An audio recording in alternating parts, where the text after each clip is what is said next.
welcome back to another episode of the Cyber Queens podcast. We are so happy to have you here with us, spending your Friday with us. We have a very exciting episode I am super stoked for.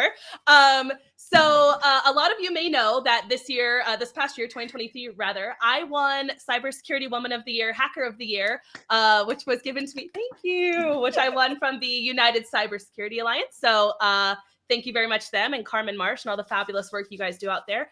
And it was in those spheres that I became aware of confidence. And confidence, in case you didn't know, not only is she a previous double Woman of the Year title holder herself, but this year she won the very first Cybersecurity Woman of the World award. So worldwide, all the women, confidence is the queen on top, the literal queen of queens, confidence. So lovely to have you. Thank you. It's a pleasure to be here. I'm so excited. I'm excited. So tell us who you are and what you do. Okay, so if I was to describe myself in 4 words, it would be that I'm the relatable cybersecurity leader. And that's because a lot of the times I communicate, I'm trying to solve problems and using very easy to understand analogies, trying to relate with people, keeping it really simple by breaking down really complex concepts. And then I'm also trying to make whatever I'm saying to my audience very relatable and actionable at the same time. So I like to describe myself as that. I also like to describe myself as a gender actionist, cybersecurity gender actionist. And I'm saying actionist intentionally because I find that there's a lot of talk around gender inclusion, right? But when I say I describe myself as a gender inclusion actionist, I'm saying, let's go back to the talk.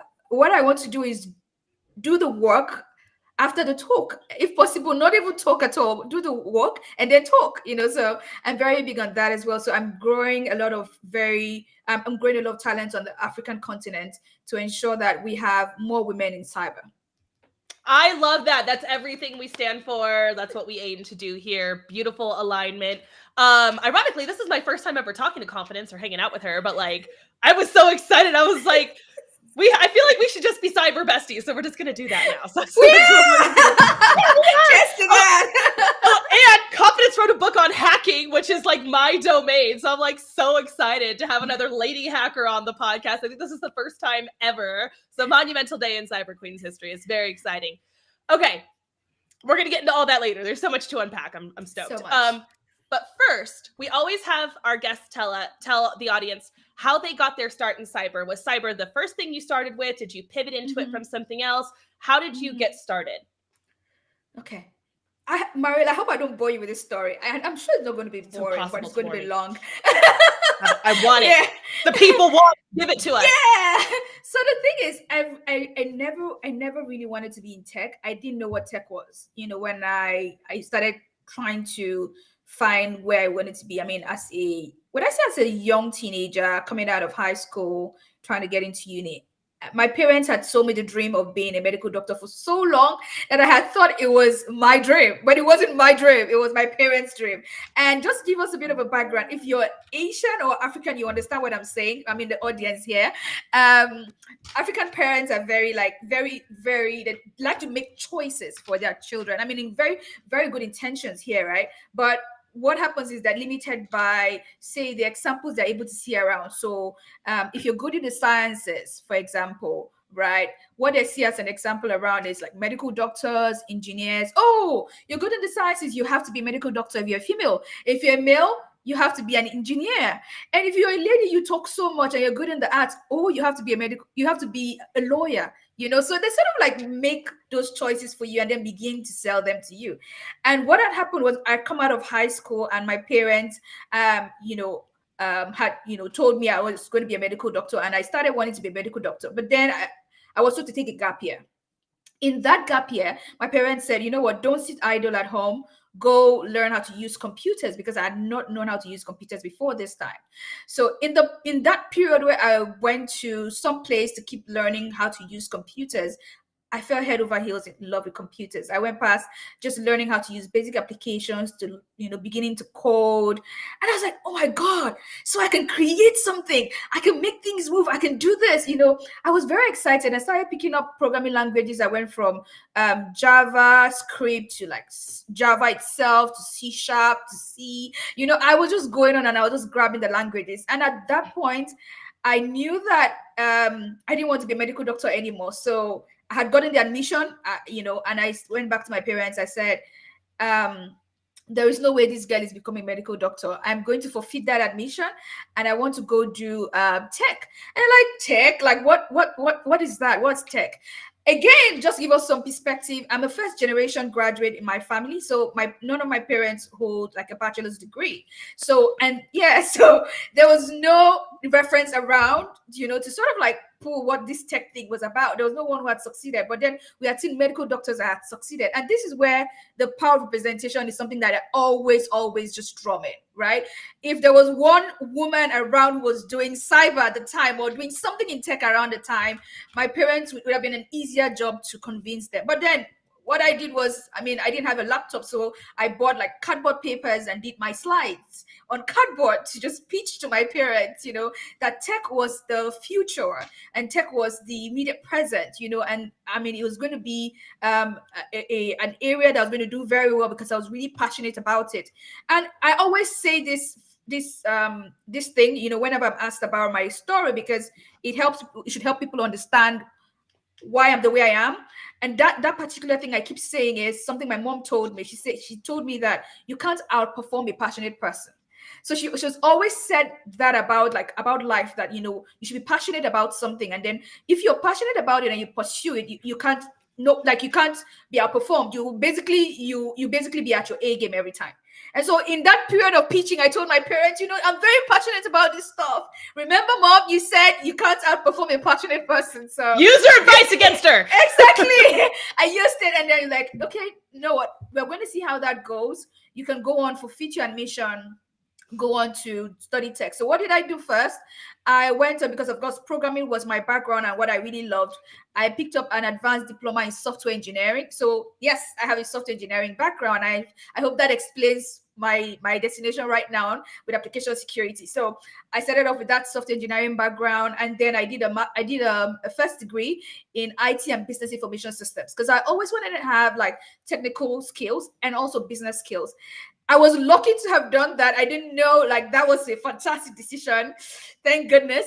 And so I picked that up. And then during my master's, I went for a master's in IT management. It was during my master's, I took an elective called cryptography. That was my entry point to cyber. Yeah, it was literally cryptography. Wow, okay. Of all points, So we're going to pick the hardest thing we've ever heard of that no one else is doing. And then I'm going to pick the hardest niche within that and start there. The rest of cyber must have been so downhill for you. You're like, I've already written crypto algorithms. Oh my God, this is nothing. Your APIs, who cares? Oh my God. So cryptography was where I started off from. And cryptography was literally like a challenge, like exactly what you just said, Mario. I had gone, and then I saw the electives. The electives were very, very similar. For those who don't understand what that means, I basically saying the options I had to pick, like optional modules, apart from compulsory modules for my MSc. I had to pick one of them. But most of the options were very similar to what I had done in my first degree. So, and I love challenges. Like that's my adrenaline. That's my sauce. That's my source of adrenaline. I'm sure Mario, you can definitely understand, how how that feels. So I was like, oh, everything feels easy. It feels so familiar. It feels like I've been here. No way I'm going with any of these very familiar options, right? I wanted to go for what was challenging, and cryptography was it. Everyone had this thing around the class, like, oh my God, it's so tough. Ladies in the class, it's just the engineers, because we shared that elective with people who were studying petrochemical engineering, electrical electronic engineering. So we Oh, shared that electrical elective with, engineers. yeah, EEs, yeah. So we shared that elective. So it was like, oh, it was only the engineering guys that were in that class. I was like, really? The guys in that class or the ladies in that class, they have like two heads? Because that's what we say, like in Nigeria, when you want to say, oh, something is not too difficult for me, they're like, oh, do you have two heads? Do those people have two heads? Yeah, you're like, I've got a spare, obviously. You have a spare head they use. If they don't have a spare head, I'm going in there and I'm going to do it. And then I went to the class. It was tough, honestly, but I loved it. I honestly loved it. It turned out that that particular lecturer that was delivering the cryptography classes became my mentor. He was my project supervisor at the time. He's gone on and he's also leading his own cyber career. He's leading the research, the Wolverhampton Research Institute right now in the UK. So he's leading like the research that gets to protect the critical infrastructure of the UK. So I mean, we still enjoy a fantastic relationship, but that was literally the start of my career. It just happened that way, and I love it in cyber because I mean, I get to learn every day. It's like there's something new to learn every day, and it just keeps feeding that side of me that's an adrenaline junkie. Yeah. I love that. I recognize so much of myself in what you just said. First of all, I had so many people be like, sit down, like you just got here, like it's going to take you forever. And I was like, excuse me? Don't tell me. You don't know that. But I just got to say, you've got some fellow crypto loving people in the comments, and I think I want whatever all of you are on, because if I find a math major who's like, I want to be in cyber, I'm like, please go into cryptology. Like, please write new crypto algorithms. We need it. I'm trying to convert all of them, just so you guys know. I'm trying to make better encryption out there, but I'm like, I don't have a mind for that, man. I can math. I can math pretty good. But yeah, with quantum computing coming in now, right? Like we need stronger algorithms, really. So yeah, definitely. Yeah. Well, I love that you were the pioneer. I love that you were the first, you know, like there were no women role models back when you started. You were just like, I'm going to tackle this and I'm going to be that example for other women. I love that. Confidence, so I'm curious, what do you think your parents would say today now, you know, with where you are today versus what they were, you know, communicating to you at the beginning? I picked up something so powerful in what you said at the very beginning, which was that my parents told me to go to medical school, and it can obviously that can come from a place of you know, love and wanting to protect someone and everything too, and also potentially a fear of the unknown. So I'm curious, just like, you know, what the dynamic is now, what their comfort is with your career choice, and you know, just everything that you've done and been able to trailblaze and accomplish. Stacey, maybe you should ask that question, like, how would you think about your parents right now as well? Because Stacey, I'm a parent right now, and every single day I think about what happened as a parent now myself. I describe my parents as more bold than I can ever be, because I can't think about like my child right now, and I can't necessarily understand and fathom what that future would look like, and that child is making that choice, because that was what my parents did. My parents trusted me to a level that I find so brave right now as a parent myself. And I tell them now, I'm like, you guys were so brave. Like, how did you do it? And it took me being a parent to even sit in that mind frame. Like, it took me getting to become a parent to understand how big a deal what they did was. And to answer your question directly, right now they're like, oh my God, thank goodness, you know, we trusted you. Thank goodness we let you. And I think that's also the thing that also draws me to the kind of leadership that I really hold dear, which is value-based leadership. My parents had the values that helped me get here, right? They may not have understood, but those values became pillars that, okay, passion was going to dictate a lot of things. And literally, my life has been dictated by passion. So those pillars were guiding lights. They were like helping to form and shape me. And I am very, very thankful, and I'm very, very grateful to my parents for guiding me and for trusting me at the very same time. It's difficult, actually, in the world we've gotten into now, to trust that much. But yeah, I really value them, and they're so thankful that they were lucky enough to get me to go for what I really love. And just to also add to that, sorry, Mario, I'm go going to ahead. finish up now. I'll go next. I'm the first of 4 children. So what that also means in an African context as well is that my siblings as well, they get to have a very good start because they can see someone in front of them that have a very good start. And can I also add that my parents could not imagine the current version of me. Like, it's not something my father, my grandmother would not be able to imagine me. My father would not be able to imagine me today. I could not have been able to imagine me today. So it's our wildest dreams that I'm living, and I know it's just the starting point. I haven't gotten to the peak yet. You know, it's definitely. I was gonna say it's not easy to do something, to strike out on your own path, right? To do something that others around you don't understand. And I think that I asked that question of you because I think there's probably people out there today who are considering cybersecurity as a career, going into tech or whatnot, but might and potentially have that passion inside of them, but might not have the support of the people around them. And so thank you for sharing, your perspective on that. Thank you so much, Stacey. Yeah, I would say I again relate to so much of what you say because I'm a parent and I'm the oldest. So, there was a lot of pressure on me to like set a good example for your sister, right? Show your sister what you're supposed to go out and do and like go major in a good intelligent thing and get a good intelligent stable job. And, like my parents are boomers and they're like, don't put a toe out of line. Like, just be grateful for the job that you have, stay there for 20 years, get a retirement. And I'm like, yeah, that's not me though. Like, you know me, like I take calculated risks. I've done that since I was little. But I was unique in that I had a parent working in tech and not everybody did, especially when we were younger. Wow.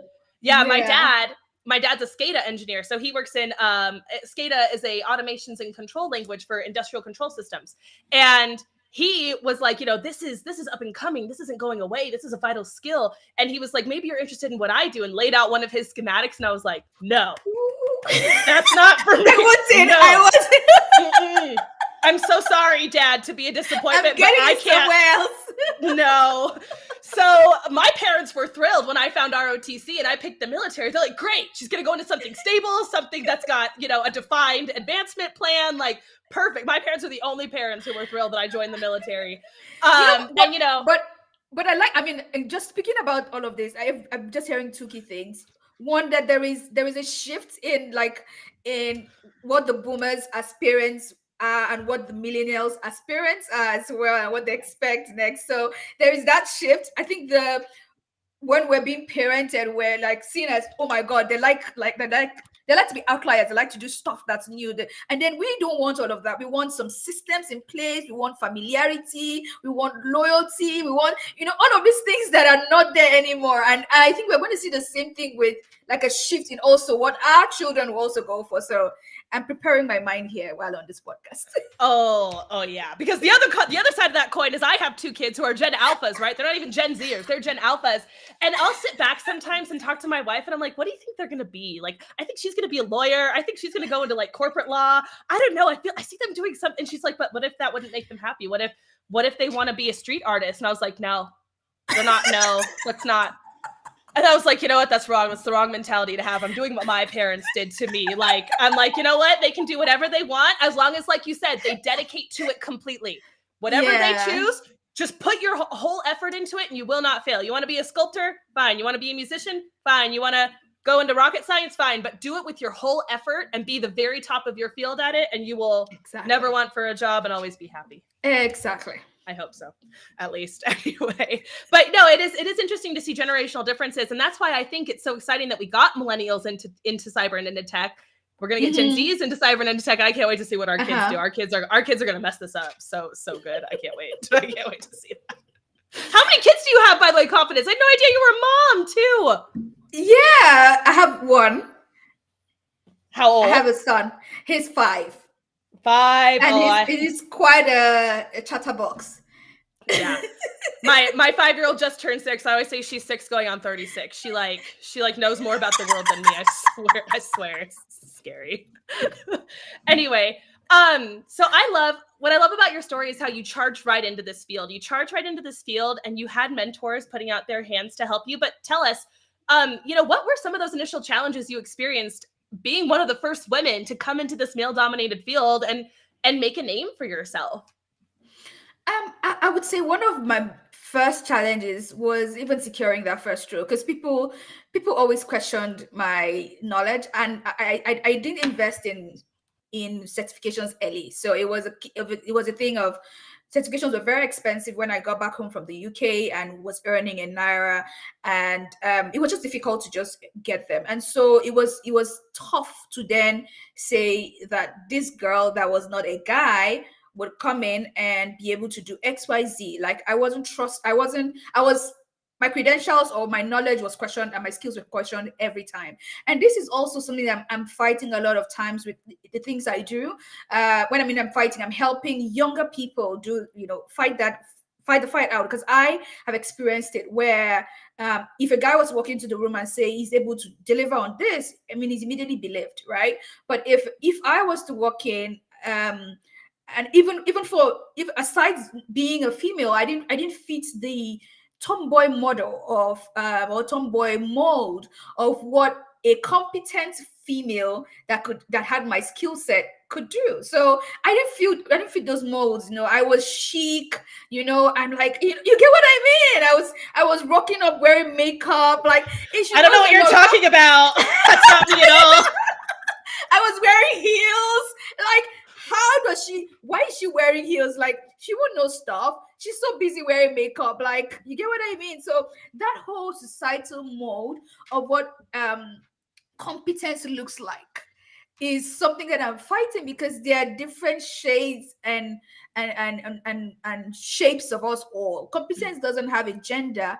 Competence doesn't have a look, right? We are delivering from our minds, and our minds are not something that you see here. So exactly, and we have the same level of intellect, as just about anyone. I mean, as women. So that was one of the key things I had to fight.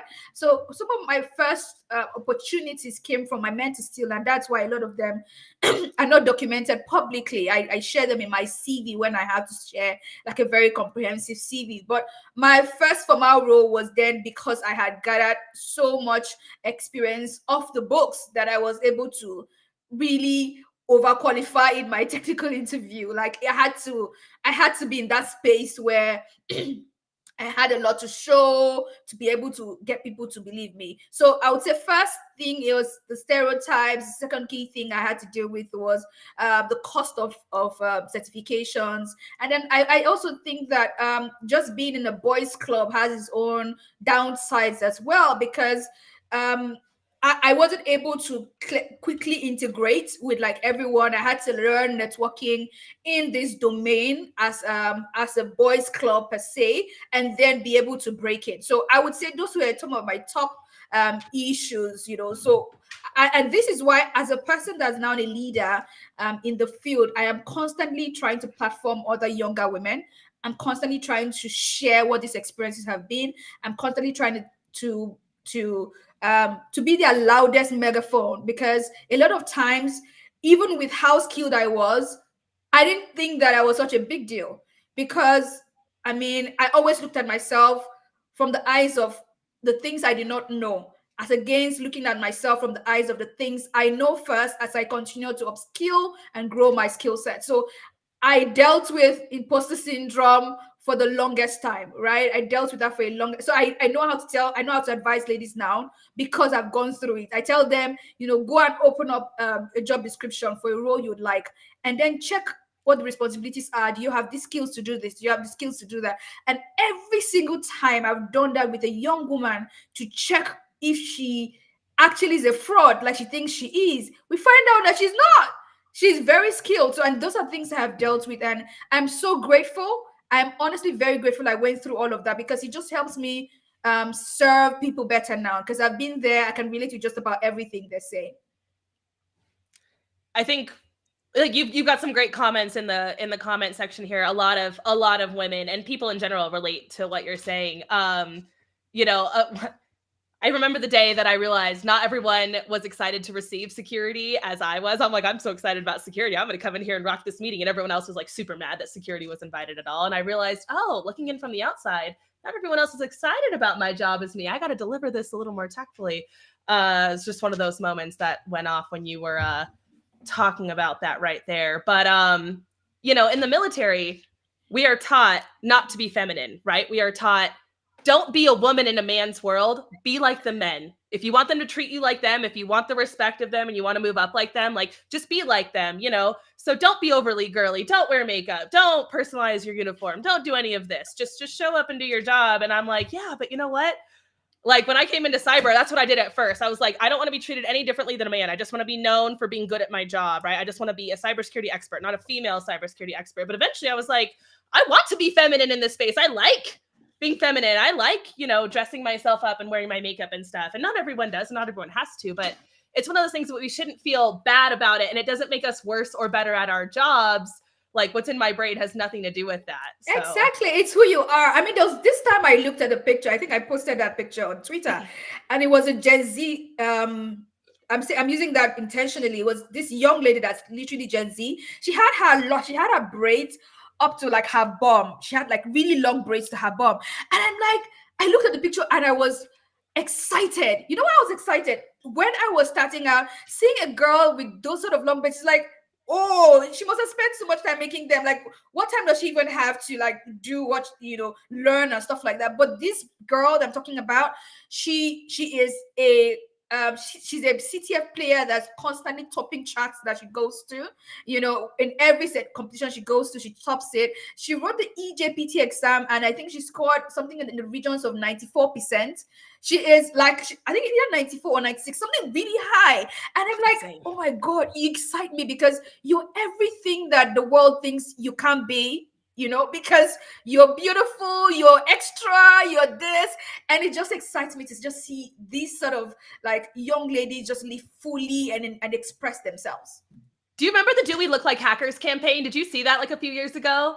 Yeah, I saw that. Do we look like hackers? And it's like, you have no idea what a hacker looks like now. It could look like, you know, the person who lives in their basement, or it could look like this, or it could look like a teenager. I was on the phone yesterday with someone we're going to have on later in the season, Bandana Kerr, who literally is 16 years old. And she was talking things about Python and running circles around me that I don't understand. I'm like, you're brilliant. Like you're going to far and away put me to shame by the time you get to your 30s, man. I can't wait to see your career take off. So it's inspiring. It really is. Yeah.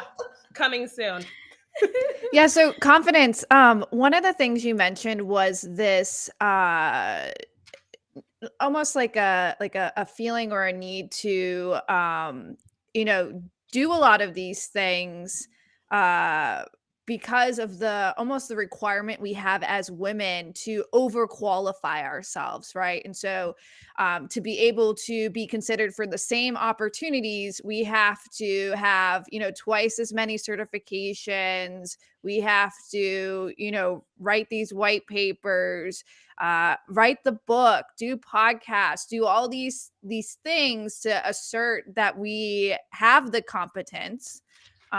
Because, you know, we're already taking a negative 10 hit because of just how we look and how that bias plays into anyone's decision making around, you know, being considered for roles and opportunities and whatnot. Mm-hmm. And so I'm curious how you think we might address that in our industry, because I know, speaking personally, I struggle with this a lot in feeling like, you know, I need to be spending more time getting yet another certification, getting yet a progressively higher degree. And I kind of wonder what we're missing out on as an industry by expecting women to go and do all of these things just to be able to get the same opportunity that a man is able to get without having to spend this time. And also, let's be realistic, we as women don't have the time to do all of these things because we are taking on the majority of caregiving in our households. Yeah. So. Work like you have no job and raise your family like you don't have to work. Yeah.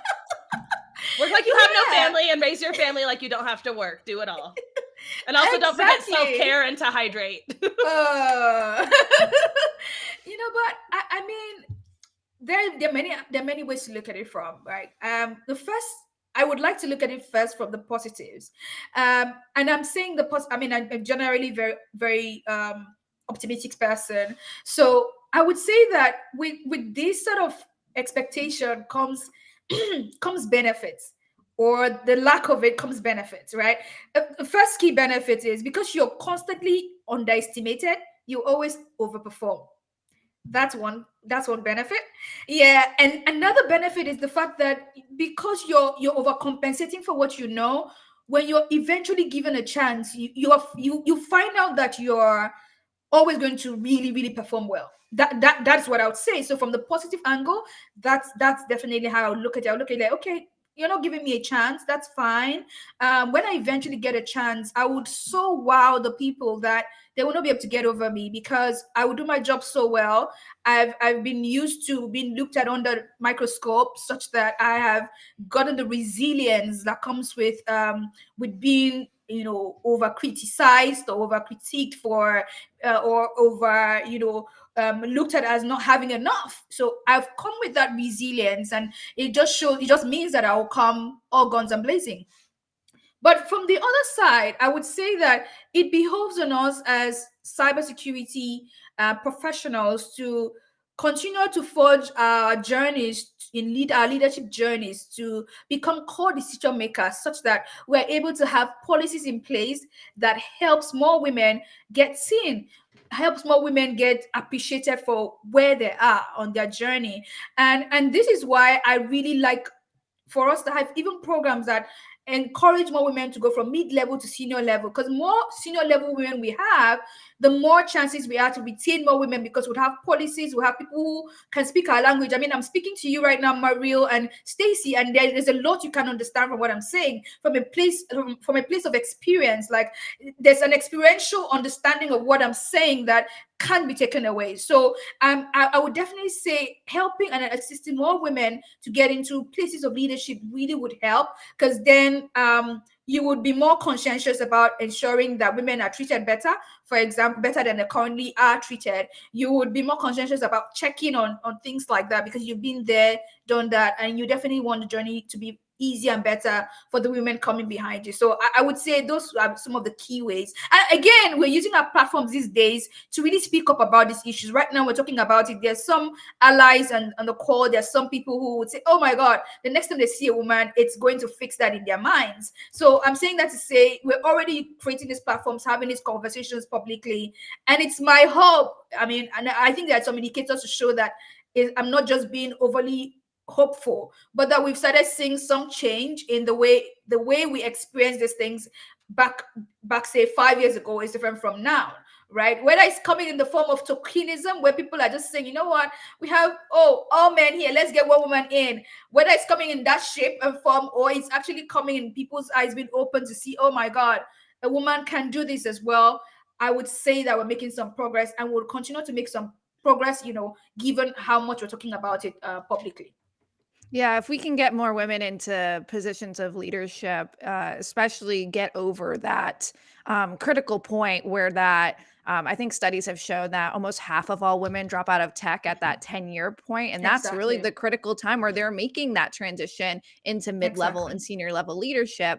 But if we can get them in there and, encourage them to set fair and reasonable expectations for people's career trajectories and what people know when, and encourage continuous development and learning along the way, that will just create a better environment for everybody. Mm-hmm. Yeah, I just wanted to also add, I mean, the question around even time, and this is why I'm such a big women advocate.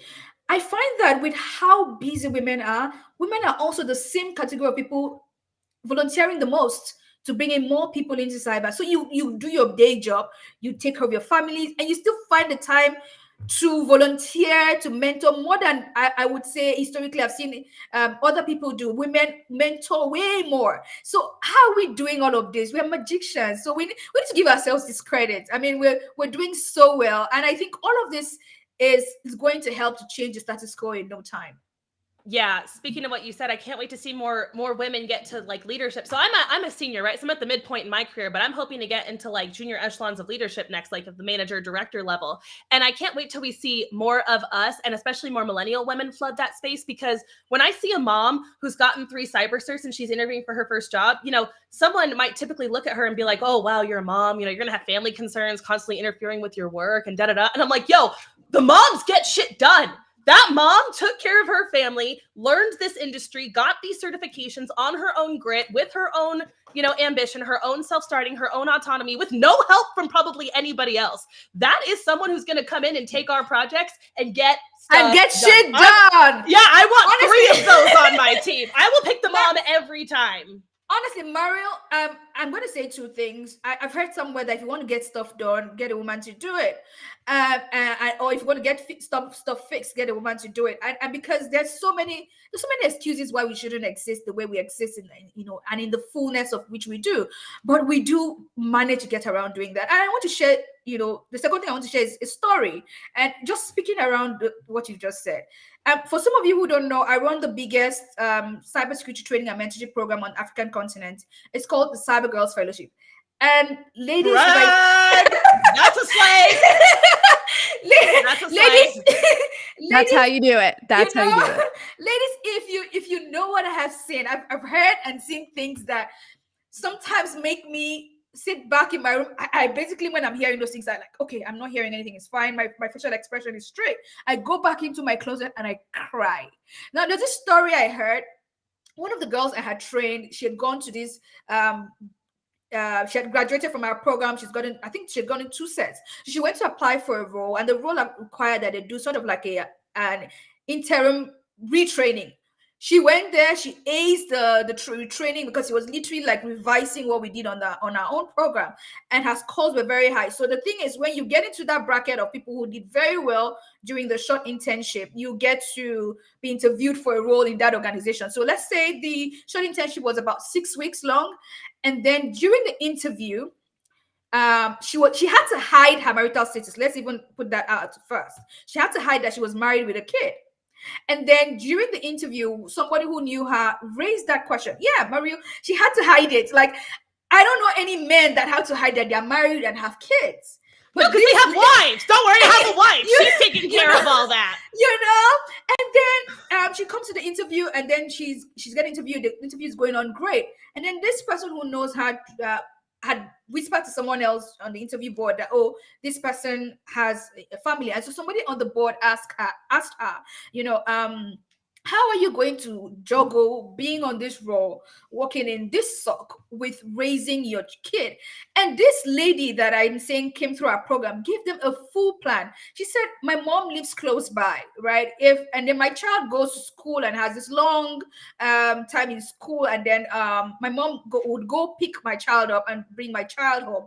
If there's an emergency, for example, and my child is sick, my mom is very close as well. So she can come, live in for the time being, to also take care of my child. So my child isn't a problem. I have my husband's full permission to be here and getting this job. But the board was not convinced, and they didn't offer her that role. Mario, that day she told me I had to be brave for her, but I went back and I cried. I'm like, what sin is there to be a woman that is a wife and a mother and just wants to make something out of her life and just pursue her passions? But you know where the story gets better? The story gets better because she felt bad and everything. But I told her, you know what, go back to the drawing board, continue applying for roles and just keep upskilling. She's landed a role now that's offering her, or rather has offered her 4 times the pay of the role that it didn't take out. And I'm like, good. So now you're in a place that knows that you have a kid. They're offering you 4 times that amount that the other place was going to pay you. So they're lost. The other guys, they're lost. And this guy, you know, this place, it's great for them, you know. So I'm just sharing that story because a lot of men do not understand the unique challenges, and they don't really understand why there has to be a woman in this, a woman in that, because there are unique challenges that only women face, that we have no business, you know, going through all of that. But we have to, because we are women and we're fighting for our lives in many ways. But then we're coming with excellence still. We're coming every day, showing up, just getting the work done. So I just wanted to put that out. And you know what? Like, I'm so happy her story ended up better, but like, it just shows that women are willing to grind. We will keep grinding and we will keep trying and trying and trying again. But I mean, this is why women get defeated. It like doesn't matter how beautiful your plan is. It doesn't matter how well thought out and supported it is. Like some people still won't get past that. And again, it's like, why do we uniquely have these challenges? Like, you know, in dual responsibility households, the man could just as well be the one who's on the hook for taking care of the family, and the woman could be the one going to work every day. But like, if he was to go re-enter the workforce 10 years later because he took FMLA, no one's going to be like, "Are you sure you can handle this job with your kids?" They're going to be like, "Oh, you got this. You're the man of the house. It's fine." I just want to say something. Throughout both of Confidence's last stories, you know, we've touched on how it's like a man's club still, and still like women are having to carve out their place. We do still like.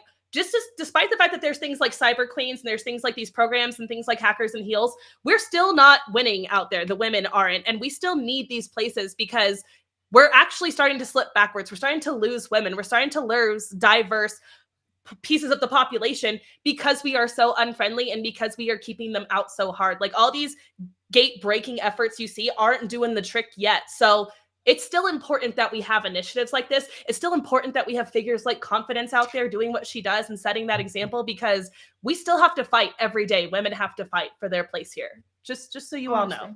It hasn't gotten easier. It hasn't. I just wanted to say that. It just needed to be said. We'll bring it back down now. Okay, we've been on this episode for almost an hour already, which is crazy. We're having so much fun. I'd love to talk to you for hours. But before we get off, I do want to give you the opportunity to tell everybody about some of the things you're up to and some of the things you're doing, and talk about your book, which I own. It's a phenomenal book. I love it. By the way, so Confidence's book is called API Security for White Hat Hackers. And why is API security important, you ask? Well, let me tell you, because AI, do you know how AIs talk to each other and talk to other things? API calls. It's all API. If you're a hacker and you've asked me what niche of hacking should I get into in the next 5 years, it's all API. People, get into API security, please. Anyway, so tell us about that and how you saw the need for the book and the process of writing it and stuff. Whew.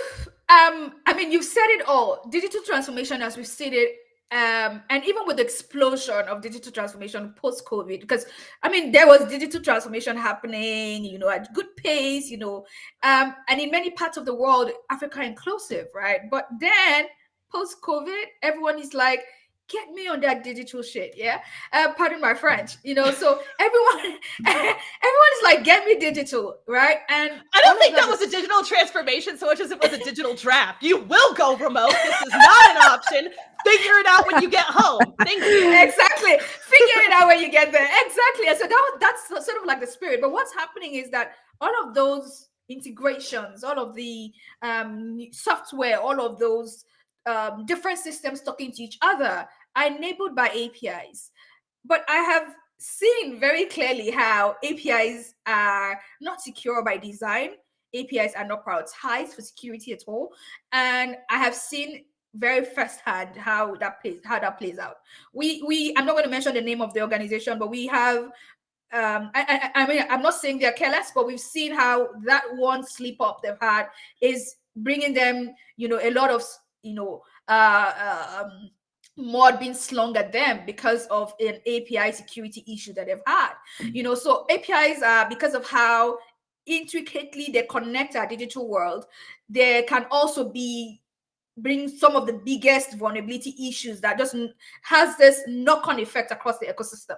And so for me, it was just prioritizing and teaching people how to keep them secure, especially the people who build them, the people who manage them, you know, to understand it from a security perspective, and also get security professionals as well to understand how to secure them. So in my book, I have three major audiences. I have management, you know, CADA people, I have developers, and I also have security professionals. Now, it's very easy to talk to security professionals, right? But for me, I'm moving past that to move out of the echo chamber that we've always had, where we're talking to ourselves, right? But the guys we need to actually get on our side are not security professionals. They are the developers, right? We need to get them to become people who think about security considerations as they design, right? And that's where the secure by design concept is coming from the planning to the implementation to every stage of it. And let me share some stats.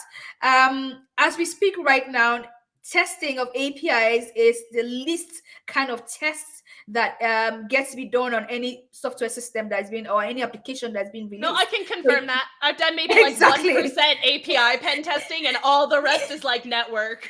Exactly. So, and that's an issue. I mean, if the plumbing system if the plumbing system in your house is weak, imagine what gets to happen to every other part of your house. And that's exactly what we're having with APIs. APIs are the plumbing system. They're the connectors. They take your order and they're able to go back to the server, fetch you something. But in all of those, there are considerations you must have. How is the API authorizing and authenticating that you're who you say you are and you have the permissions to do what you want to do on the systems? How does the API, securely communicate with the server, and the API server, that you get to communicate with from the client, which can be a mobile app, for example? How does that communication happen? Is it secure? Can somebody eavesdrop on it, or can somebody tamper with what the data that is being fetched or the request that is being made? Right? The database itself that information is gotten from, how we're ensuring that the information there, you have backups for it, for example, that this data is secure even at rest, for example. All of those security considerations are some of the key things I'm covering as well. And when you're consuming data from other APIs, which means that API is giving you an output, are you ensuring that you're receiving that data and you're ensuring that what you're receiving is what you were expecting, for example? So all of those issues, right, are all of the security considerations that I want to make second nature for developers, right? I want developers to be able to understand them, be able to test them, because what I'm seeing now is that you finish to build and then you slap on security afterwards. And sometimes like, oh, it's a Friday night and you're like, oh, I just finished building this. Security guys, come and do your stuff.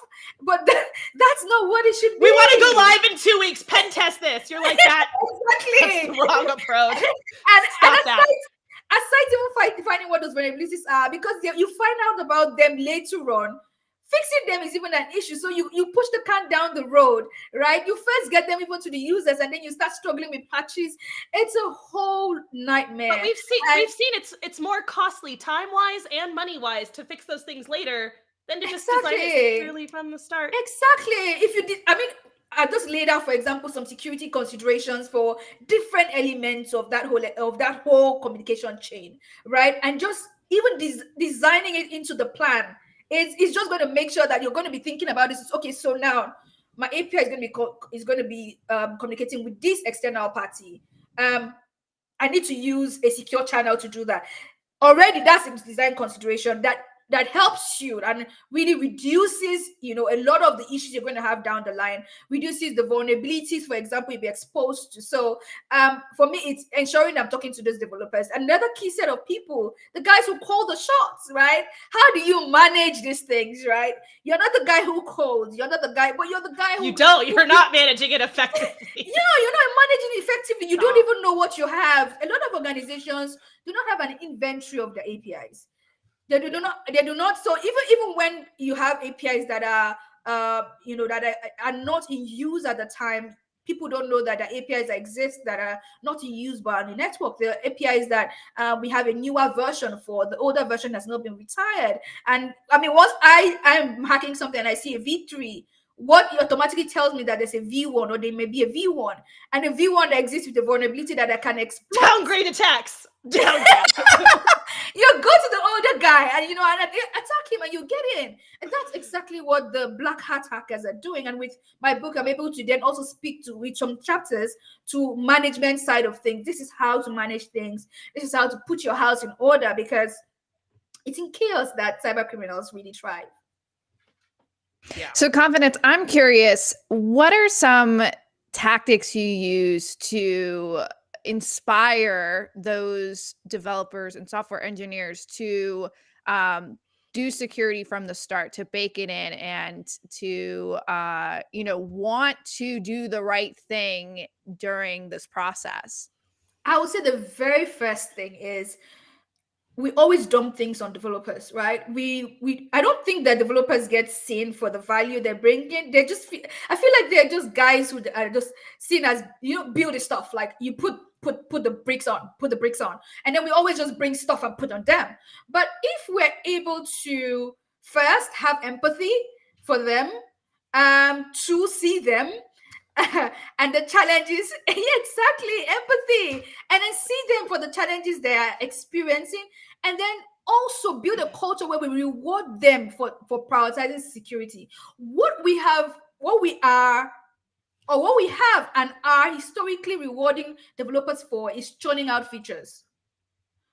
In fact, if you are to slow down to fix a vulnerability, to fix an issue, maybe a framework you're using has a known issue, a known vulnerability, and you're slowing down to fix it, you're the slacker. You have a slap on your wrist. So if we're not rewarding them for good behavior, I mean, honestly, if you're not rewarding someone for good behavior, you're just saying behave badly, and that is, and you'll be heralded, and that's exactly what they're doing. They're just responding to the culture. That's what it is. So we need to first have a culture that understands what the challenges are, build, also empathizes with them, rewards them for doing the right things, and then supports them in every single way, from the tools being used to the knowledge to champions within the development team to also help them walk through these vulnerabilities as well. And that's what I've historically seen get developers to begin to see, okay, this is something I need to do, and they get around, to get to do the right things. I mean, it takes a process as well. Yeah, the way exactly as you described that is exactly how we approach insider risk management, right? It's incentivizing the right behaviors and really looking at our processes and asking ourselves, are we encouraging them to do the right thing with the expectations that we set upon them? If our expectations are one thing and the good behavior doesn't align with that, well, then we, cause a conflict in people's ability to be able to do things effectively, securely, and whatnot. So exactly that. Yeah. I mean, if you were to look at it from, sorry, no, go ahead. Mario, go ahead. Okay, I was going to say, I mean, if for example you were, you wanted your child to sleep early, for example, right? You would not reward the child for sleeping late, would you? So right now, what we're doing is we're rewarding them for bad behavior, and there is no way they're going to sleep early in this context. They would always sleep late. Yeah, no, I agree. I work a lot in threat modeling right now, which is kind of like, purple teaming with developers, right? And it's all about like when they're walking me through like the functionality of a system or the functionality of a thing, and I'm like, why haven't we used this? Are you leveraging Secrets Manager? Are you rotating this? They're like, we can't. I'm like, why? They're like, for this reason, like this output has to be able to go here, and if we do that, it won't work. I'm like, okay, that's a limitation you have. Let's find some workarounds. Let's ponder some other ways, some other things we can put on top of that potentially. But it's the kind of thing where I'm not just like, go back and find this everywhere and fix it. Like that's not actionable remediation advice for them. So one of the best things I ever did as a red teamer early on was learn to speak developer. So I wasn't giving them advice that like looks good in a report, but they're like, we're not going to go through a million lines of code and fix that everywhere it appears. It's never going to happen. We don't have the man hours. So no. Exactly. And I'm like, that's not securing the application. So, you got to learn each other's flows, and you'll figure out how to give advice, and they'll get interested. They'll say, wow, I never thought of that before. Have we done that other places? Like after that, I went and looked all these 12 places, found this thing, and I was like, oh God, we got to upgrade this, you guys. And I was like, good, that's great. Honestly, Mario, you really just hit the points there. And I say this quite often, that security is not about finding flaws. It's about solving problems.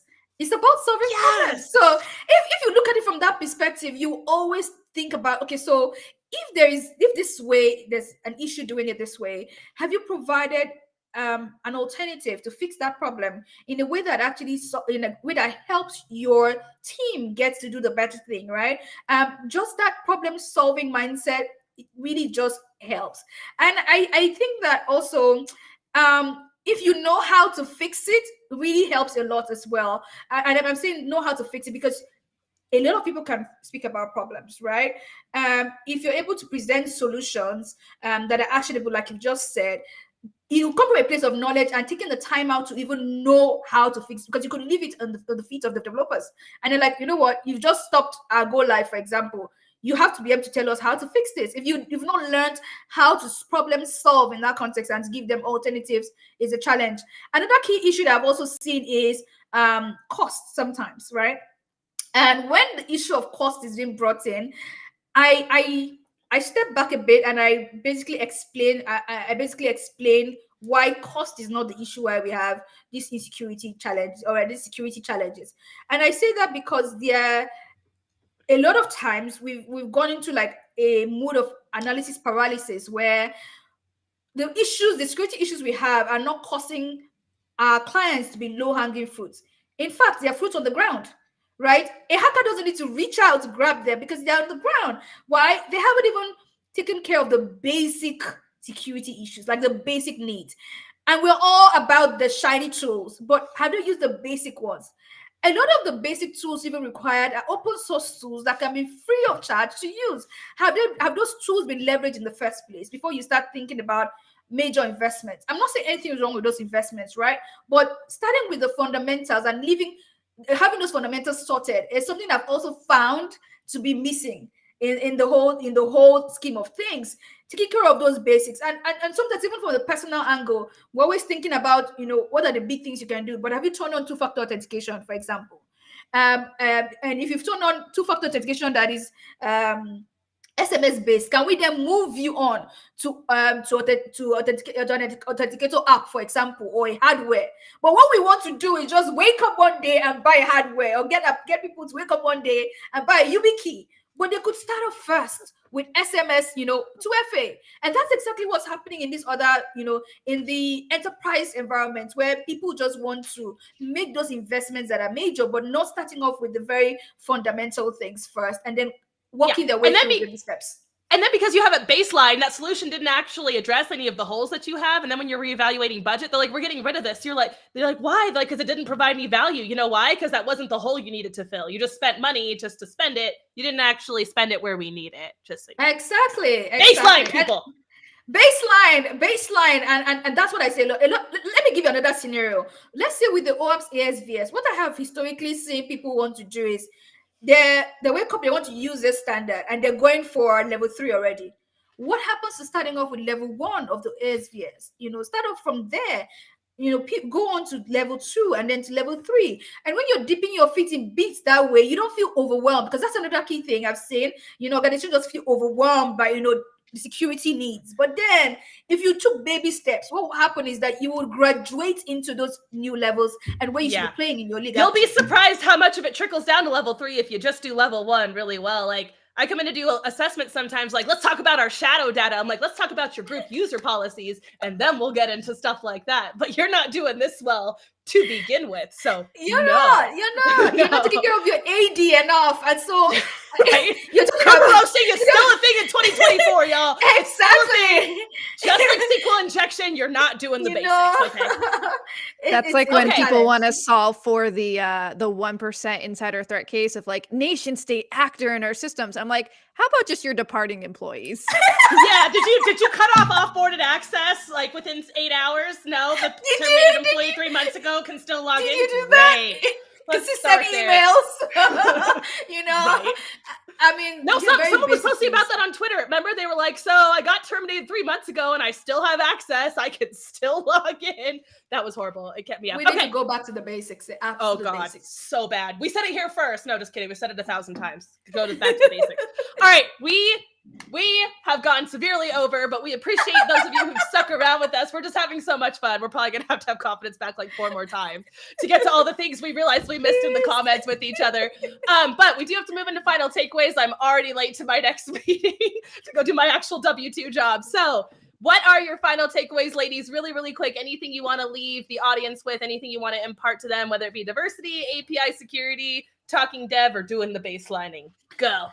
I would say that I'm just going to leave them with my mantra, my personal mantra, because that really applies to just about everything I do, which is that sorry, I have my kid distracting me, but it's a mantra that is a nursery rhyme, and I always just share with people because it's helped me quite a lot, right? The mantra goes thus: good, better, best. I will never rest until my good is better and my better best. Now, that particular mantra has been, I would say, a strong reason behind my growth mindset and my continuous need for improvement. And I take that right into just about everything I do. And I encourage everyone, if you constantly strive to be better than yesterday, to take baby steps to be better than yesterday in your skill set as a woman. If you're consistently improving yourself, you become unstoppable, because at the end of the day, yesterday's version of Stacy and Mariel and Confidence would always be better than tomorrow's version of Stacy, Mariel and Confidence. So I want to say the same about you. Please just really keep pushing, keep being better than you were yesterday, and keep giving life your best. Yeah, I just want to say, don't let comparison be the thief of joy. You know, like Confidence, Stacy and I are all here because at one point we looked a big, sexy challenge in the face and we were like, you know what? Screw it.